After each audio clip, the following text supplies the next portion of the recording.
हमारे व्यस्त जीवन में ईश्वर की आवाज़। हम अस्तित्व में हैं, यह ईश्वर का सबसे बड़ा वरदान है। और हमारे अस्तित्व में होने का एक विशेष मकसद है कि हम सत्य को जानें, आत्मा को जानें, जीवन को जानें और अच्छी तरह से जिएं और दूसरों को भी जगाने में मदद करें। वर्षों से हम यह सुनते आ रहे हैं कि ज्ञान से हमें मुक्ति मिलती है। जान जाने से हम बंधनों से, बुराई से मुक्त हो जाते हैं। ज्ञान हमें मुक्त करता है। क्या ये सही है? कई बार यह सही मालूम नहीं पड़ता। जानना मात्र पर्याप्त नहीं है। आज हम इस पर विशेष चिंतन करें और ईश्वर ने हमें किसी विशेष उद्देश्य से भेजा है, उस पर भी चिंतन करें। हमारे इस जीवन का ईश्वर के इस दुनिया में भेजने का क्या उद्देश्य है? धर्मशास्त्र कहता है कि ईश्वर उद्देश्य मूलक है और हम सभी किसी न किसी विशेष उद्देश्य से यहां आए हैं। मिशन इतवार के विशेष दिन आज आप विशेष चिंतन करें। 30वां सामान्य सप्ताह 23 अक्टूबर 2022, मिशन रविवार। पहला पाठ प्रवक्ता ग्रंथ अध्याय 35 पद संख्याएं 12 से 14 तथा 16 से 19 तक। दूसरा पाठ तिमोथी के नाम संत पौलुस का दूसरा पत्र अध्याय 4 पद संख्याएं 6 से 8 तथा 16 से 18 तक। संत लूकस का सुसमाचार अध्याय 18 पद संख्याएं 9 से 14 तक। आज हम जिस युग में जी रहे हैं, यह तकनीकी का युग है, यह सूचना का युग है। Age of science and technology, age of social media. आज ज्ञान ज्ञान मात्र है, सूचना सूचना मात्र बनकर रह गया है। जान गए, सूचना मिल गई, लेकिन बहुत हद तक जानने मात्र से ज्यादा कुछ नहीं होता। हमारे ज्ञान को प्रज्ञा बनने की जरूरत है। ज्ञान प्रज्ञा तब बनता है जब हमें समझ मिलती है, प्रकाश मिलता है, स्पष्टता मिलती है और उस समझ को, स्पष्टता को हम अपने जीवन में उतार पाते हैं। ज्ञान समझ बने, प्रज्ञा बने तो जीवन में परिवर्तन आता है, क्रांतिकारी परिवर्तन आता है। ज्ञान जीवन परिवर्तन से ही बदलता है। जो हम जानते हैं उसको ईमानदारी पूर्वक जीने की जरूरत है। इसी को हम प्रज्ञा कहते हैं। जो जाना उससे समझदारी पूर्वक, ईमानदारी से जी लिया। बिना प्रज्ञा, बिना कार्य, बिना इम्प्लीमेंटेशन के ज्ञान व्यर्थ है। वैसा ही है जैसे शब्दकोश में गाय है। शब्दकोश की जो गाय है दिखती है, लिखी जा सकती है, पर कभी दूध नहीं देती। आज के सुसमाचार में ईशा ने अहंकार, जो खुद को ज्ञानी कहते हैं, समझदार समझते हैं और खुद को धार्मिक मानते हैं, धार्मिक कहलाना चाहते हैं, वे अहंकार के समस्या से गुजरते हैं। आज मुझे खुद को झांक कर देखने की ज़रूरत है। आज आपको झांक कर देखने की ज़रूरत है कि मैं कहीं अहंकार की समस्या से, अहंकार की बीमारी से तो ग्रसित नहीं हूं। इसी तरह के अहंकार से ग्रसित कई लोगों को ईसा ने देखा, विशेष करके फरीसी और शास्त्रियों को, और उनके अहंकार पर प्रहार किया। आज का पहला पाठ कहता है कि ईश्वर धार्मिक व्यक्ति की प्रार्थना को सुनता है। इसलिए प्रार्थना करने से पहले हमें धार्मिक होने की जरूरत है। धार्मिक होना यानी हर तरह से कोशिश करना कि हम केंद्र में सत्य को रखें, ईमानदारी को रखें, विनम्रता से जिएं और ईश्वर को अपने केंद्र में रखें।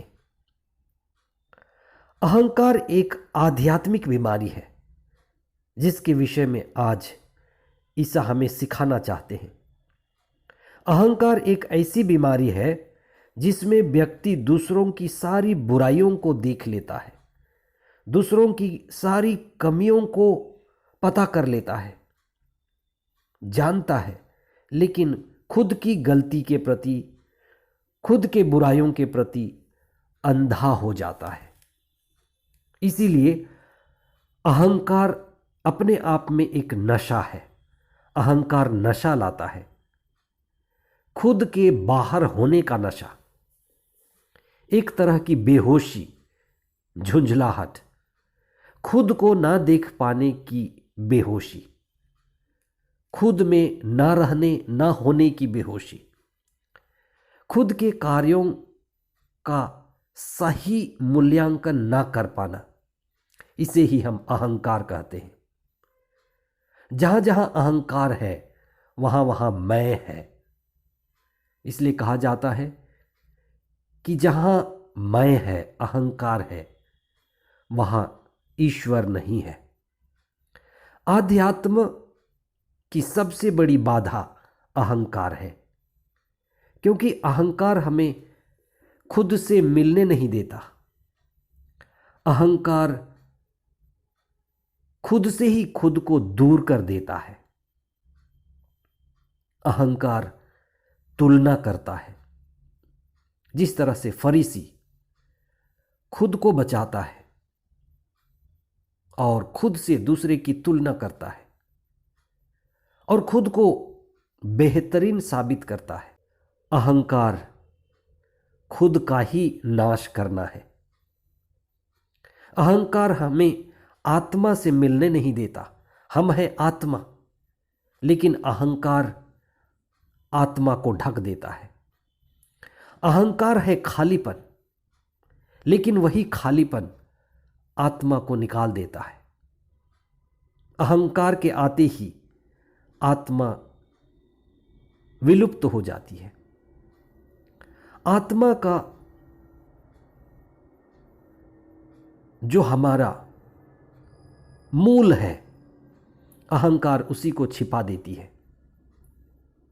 फरीसी इस अहंकार का प्रतीक है और हर व्यक्ति के अंदर फरीसी का स्वभाव है। जो होशपूर्ण जीवन जीता है इसको समझ पाता है। आज आप इस पर चिंतन करें। दृष्टांत ही एक ऐसा उपाय है, तरीका है, जिसमें हम सत्य को बड़े स्पष्ट ढंग से प्रस्तुत करते हैं। नाकेदार जो प्रभु की मंदिर में प्रार्थना करने गया, वह एक बात अच्छी तरह से जानता था कि मैं ईमानदार और अच्छा व्यक्ति नहीं हूं। वह स्वयं को ही देखा और स्वयं की गलती को सुधारने के लिए ईश्वर से कृपा मांगा।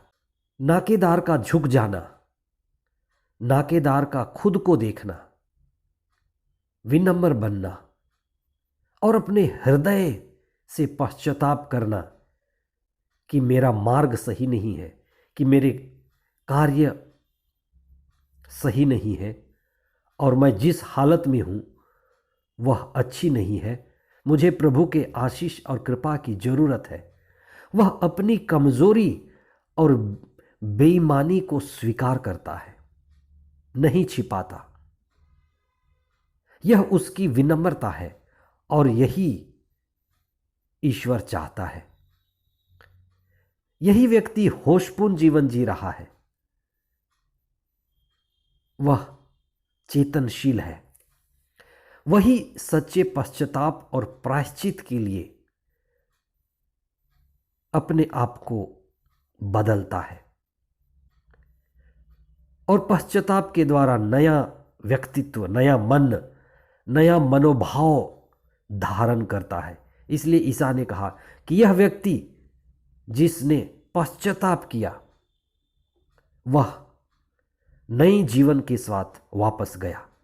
ईश्वर यही चाहता है कि जब भी हम प्रभु के पास जाएं, नया मनोभाव, नया मन और नया व्यक्तित्व ग्रहण करें। ईश्वर की नज़र में सच्ची धार्मिकता पाप रहित जीवन नहीं, कभी पाप करना नहीं, ऐसा बहुत कम ही होगा। लेकिन क्या जरूरी है कि हम होशपूर्ण जीवन जिए, चेतनापूर्ण जीवन जिए, आत्मा केंद्रित जीवन जिए? आइए हम आज विशेष प्रार्थना करेंगे कि हम अपने जीवन को होशपूर्ण बनाएं। दूसरे पाठ में संत पौलुस तिमोथी को प्रोत्साहित करते हुए कहते हैं कि मैंने पूर्ण समर्पित जीवन जिया है। संत पौलुस एक सच्चे धार्मिक व्यक्ति थे। वे जागे हुए व्यक्ति थे, आत्मा केंद्रित व्यक्ति थे। वे बड़े विश्वास के साथ कह सकते हैं कि मैं पूरी जिंदगी पूर्ण ईमानदार रहा, होशपूर्ण जीवन जिया, और वही हमारे लिए आदर्श है। हर एक संत एक आदर्श है और संत पौलुस ईमानदारी के कारण, प्रार्थनामय जीवन के कारण, पूर्ण समर्पण के कारण हमारे आदर्श हैं। आइए हम प्रार्थना करें। हे सर्वशक्तिमान पिता ईश्वर, धन्यवाद देते हैं आज के इस मिशन रविवार के लिए। आपने कहा है तुम संसार के दीपक हो, तुम संसार के नमक हो। हम यही प्रार्थना करते हैं कि जो जीवन हमें मिला है, जो अस्तित्व हमें मिला है, हम उसको जिम्मेदारी पूर्वक जी सके। हम अच्छे प्रभु भक्त और मसीही बने, आत्मा केंद्रित, सत्य केंद्रित, ईश्वर केंद्रित जीवन बिताएं। और जो भी हमारे अंदर गुण, पुण्य और आशीष हैं, हम उनको दुनिया के पास बांटें। जो भी हमें मिला हुआ है, जो भी अच्छाई और सच्चाई हमारे अंदर है, हम उनको पनपने दें और दूसरों को भी अपना ईश्वरीय अनुभव, अपना ईश्वरीय ज्ञान और जो हमने प्रभु में पाया है उसको बता सकें। हमारा जीवन प्रकाश बने, हमारी बातें, हमारा चलना फिरना, हमारे निर्णय, हमारी जिंदगी के चुनाव और हमारी आध्यात्मिकता, हमारी धार्मिकता, हमारे मनन चिंतन सब खुद के लिए प्रकाश बने। अप्पो दीपो भवा, और ये दूसरों के लिए भी प्रकाश बने। विशेष करके हमारे बच्चों के लिए, युवाओं के लिए, उनके लिए जो दुख में है प्रभु को पा सके, प्रकाश में आए, मुक्ति का अनुभव करें। आमीन।